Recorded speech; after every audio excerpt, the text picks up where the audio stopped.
जबरदस्तीचे लग्न, सूड आणि प्रेम. दृश्य 1. पोलीस स्टेशनमधील अर्थ विनवणी आणि रक्ताची ओढ. वेळ रात्र, ठिकाण पोलीस कोठडी. संगीता आत्या आणि अर्पिता पोलीस कोठडीच्या गजामध्ये उभ्या आहेत. त्यांचे विस्कटलेले केस आणि रडवेलेले चेहरे पाहून आराधना आजीने विरघळते. पण आरवचा चेहरा एखाद्या दगडासारखा कठोर आहे. संगीता आत्या गजांना धरून धाय मोकलून रडायला लागते. आई, आम्हाला वाचव गं. आम्ही दोघी खूप मोठ्या चुकीच्या मार्गावर गेलो होतो. त्या विराजने आम्हाला फसवून देऊन त्यांच्यासारखं क्रूर वागायला भाग पाडलं. आम्हाला इथून बाहेर काढ, नाहीतर माझं आयुष्य या अंधारातच संपून जाईल. आराधना आजी रागाने कडकडतात. हे सगळं चुका करायच्या आधी विचार करायचा होता ना संगीता. रक्ताच्या नात्यावर वार करताना एकदाही हात कापले नाही तुमचे. अर्पिता मध्येच नकराश्रू गाळत बोलते. आजी प्लीज, आज आम्ही पोलीस स्टेशनमध्ये आहोत. हे जर बाहेरच्या जगाला कळलं तर आपल्या भोसले खानदानाची काय इज्जत राहील. सगळीकडे आपली थू होईल. घराण्याच्या प्रतिष्ठेसाठी तरी आम्हाला शेवटची संधी द्या. आजींना घराण्याची प्रतिष्ठा आणि नाव खूप प्रिय असतं. त्यामुळे त्या जड अंतकरणाने आरवकडे वळतात आणि त्याला विनवणी करतात. आरव आजीचा शब्द टाळूच शकत नाही आणि अखेर पोलिसांना सांगून अर्पिता व संगीताला लॉकअपमधून बाहेर काढतो. दृश्य 2. अर्पिताचा खोटा माफीनामा आणि आरवचा रुद्रावतार. वेळ दुसऱ्या दिवशी सकाळी, ठिकाण आरवचे ऑफिस. दुसऱ्या दिवशी सकाळी अर्पिता आरवच्या खोलीत जाते. ती स्वतःला अतिशय लाचार आणि निर्दोष दाखवण्याचा प्रयत्न करते. आरव, मला माहिती आहे तू माझ्यावर खूप रागावला आहेस, पण माझं खरं प्रेम फक्त तूच आहेस. त्या विराजने माझ्यावर काय जादू केली होती कोणास ठाऊक. मी शुद्ध हरवून त्याच्या आहारी गेले. मला माफ कर आरव. निदान आपल्या पिहूसाठी तरी मला स्वीकार.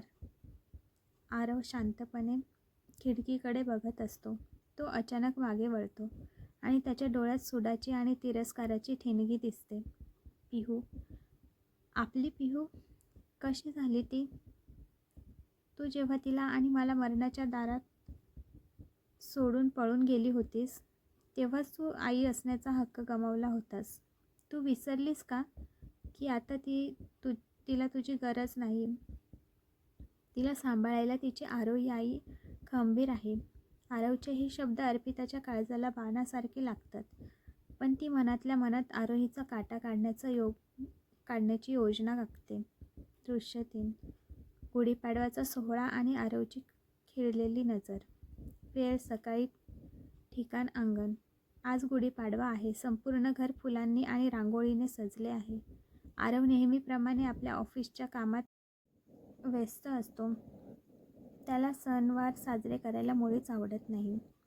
आरोही त्याला पूजेसाठी विनवणी करते, पण आरव ऐकत नाही. तेवढ्यात शीतल, आरोहीची आई, तिथे येते. आरव शीतलचा खूप आदर करतो. आरवचा हात धरते आणि मायाने बोलते. आरव बाळा, आज आरोहीचा या घरातला पहिला सण आहे. नवीन वर्षाची सुरुवात आनंदाने व्हायला हवी. माझ्यासाठी तरी आजचा दिवस सणासारखा साजरा करा. आईचा शब्द मानून आरव तयार होतो. थोड्या वेळाने आरोही अंगणात येते. तिने पोपटी हिरव्या रंगाची नऊवारी साडी नेसली आहे. केसांचा सुंदर आंबाडा, त्यावर मोगऱ्याचा गजरा, नाकात मोत्याची नथ आणि कपाळावर चंद्रकोर. आरोही साक्षात सौंदर्याची खान दिसत असते. आरव तिला पाहताच जागच्या जागी थबकतो. त्याची तीक्ष्ण नजर तिच्या चेहऱ्यावर हलतच नाही. तो तिला नखशिखात बघत राहतो. दोघे मिळून गुढी उभी करतात आणि त्यांच्यातली एक रोमॅन्टिक पण अस्वस्थ ओढ प्रेक्षकांना जाणवते. दृश्य 4. पुरणपोळीचा बेत आणि अर्पिताचा जळफळाट. पूजा आटोपल्यावर आरोही स्वयंपाकघरात जाते आणि आरवसाठी मनापासून पुरणपोळी, कटाची आमटी आणि भजी असा भरगच्च बेत बनवते. आरव जेव्हा जेवायला बसतो तेव्हा त्याला त्या जेवणाची चव पाहून आणि आरोहीचं कसं पाहून मनातून खूप कौतुक वाटते. तो कधीच कुणाचं कौतुक उघडपणे करत नाही, पण त्याच्या चेहऱ्यावर समाधान आरोहीला सर्व काही सांगून जाते. हे सर्व पाहून घराच्या कोपऱ्यात उभी असलेली अर्पिता आगीसारखी जळफळते असते. आरवच्या मनात माझ्या जागी ही आरोही जागा बनवते. मी तुला सुखाने खास घेऊ देणार नाही आरोही. आजच्या या आनंदाचं मी असं दुःख करेन की आरव तुला या घरातून हाकलून लावेल. अर्पिता काहीतरी भयंकर करण्याच्या तयारीत सुरू करते. दृश्य 5. ती चांदणी रात्र आणि आरवचा बदललेला स्वभाव. वेळ, रात्र, ठिकाण, आरवची बेडरूम. रात्रीची वेळ आणि खिडकीतून चंद्राचा प्रकाश खोलीत येत आहे. आरोहीने पिहूला प्रेमाने थोपटून झोपवले आहे. पिहू शांत झोपल्यावर आरोही कपाटातून एक साधी चटई काढते आणि बेडच्या शेजारी जमिनीवर अंथरून टाकते. आरव तिथे येतो आणि ते पाहून त्याला धक्का बसतो. आरव गंभीर आवाजात, आरोही हे काय करतेस तू? आरोही खाली बघत भीतीने, सर तुम्हीच तर म्हणाला होता ना की मी जमिनीवर चटई टाकून झोपायचं आहे. मला आजही तुमचे ते शब्द आठवतात जेव्हा तुम्ही मला म्हणाले होतात की माझ्या अर्पिताला तू मारलंस म्हणून तुला बेडवर झोपायचा अधिकार नाही. आरवला आपल्या भूतकाळातील शब्दांचा टोचणी लागते. त्याला आठवतं की त्याने किती वाईट वागणूक आरोहीला दिली होती. तरीही त्या मुलीने कसलीही तक्रार न करता सर्व सहन केलं. आरवचं मन अपराधी भावनेनं भरून येतं. आरव, आता त्याची काही गरज नाही आरोही. तू जमिनीवर नाही तर बेडवर झोपणार आहेस. चल ये वर. आरोही, नको सर, मी ठीक आहे इथे. मला आता सवय झाली आहे.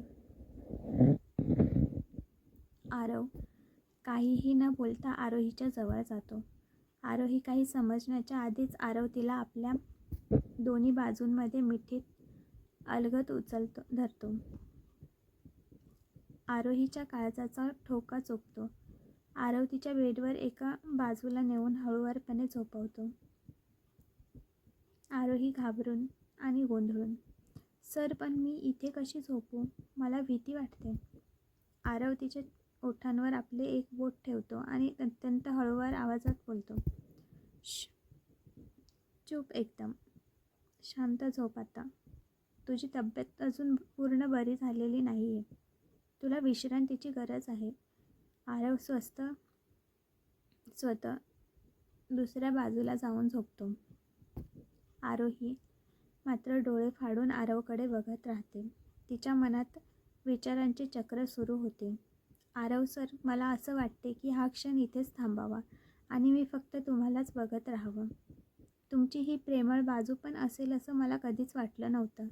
पण आज मला तुम्ही खूप आवडू लागले आहात. ती स्वतःशीच हसते.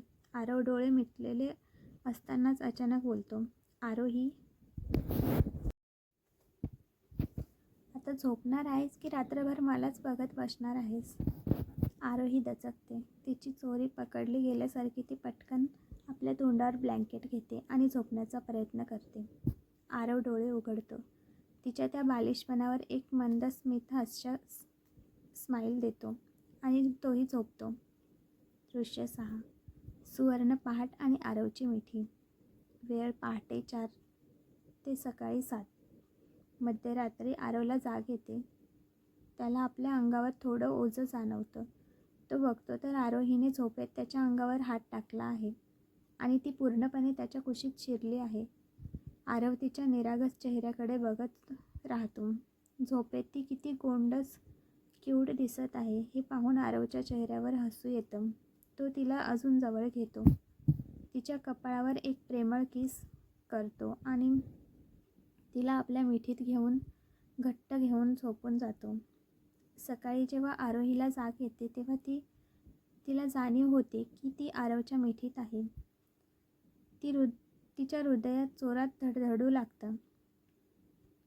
देवा, मी झोपेत कधी यांच्या इतकी जवळ आले? मला कळालंच नाही. जर हे खडूस उठले तर मला नक्कीच ओरडतील. ती पटकन बाजूला होण्याच्या नादात घाईघाईत उठते आणि तिचा धक्का आरवच्या मजबूत छातीवर बसतो. आरवची झोप चाळवते आणि तो डोळे उघडतो.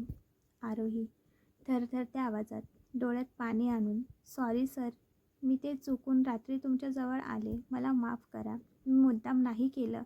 म्हणूनच मी म्हणत होते की मी खाली झोपते. प्लीज मला ओरडू नका." आरोहीला वाटतं आरव आता तिच्यावर ओरडेल, पण आरव तिला शांतपणे थांबवतो. आरव, शांत हो आरोही. मी कुठे काही बोललो का तुला? काय एवढं घाबरतेस मला? मी काय कोणी राक्षस आहे का? आरोही मानेनेच नाही म्हणते. आरव, मग इतकी का थरथरतेस? चल आता आवर लवकर, मला पण उशीर होतोय. पटकन छान नाश्ता बनवून दे मला. दृश्य 7. डायनिंग टेबल आणि अर्पिताचा कायदेशीर डाव. वेळ सकाळी 9 वाजता. ठिकाण डायनिंग हॉल. आरव आणि आरोही नाश्त्यासाठी टेबलवर बसलेले असतात. दोघांच्याही चेहऱ्यावर एक वेगळंच समाधान आणि ओढ असते. तेवढ्यात घराचा दरवाजा धाडकन उघडतो आणि अर्पिता 2 वकिलांना घेऊन आत येते. तिच्या हातात काही कायदेशीर कागदपत्र आहेत. अर्पिता माजलेल्या स्वरात, आरव, तू कितीही प्रयत्न केलेस तरी कायद्याने तुझी खरी बायको मीच आहे. आरोही, आणि तुझं लग्न अवैध आहे कारण आपला अजून अधिकृतपणे घटस्फोट झालाच नाही. त्यामुळे तू या आरोहीला या घरात पत्नी म्हणून ठेवू शकत नाहीस. वकील आरवच्या हातात पेपर्स देतात. आरव त्या कागदाकडे बघतो आणि त्याचा चेहरा रागाने लाल होतो. अर्पिताच्या या नवीन चालीमुळे आता आरव आणि आरोहीच्या नात्यात पुन्हा एक मोठं वादळ उभं राहिलं आहे. तर मित्र आणि मैत्रिणींनो, कशी वाटली तुम्हाला आजची कथा? जर आवडली असेल तर माझ्या चॅनलला नक्की सबस्क्राईब करा आणि बेल आयकॉनवर क्लिक करा. धन्यवाद.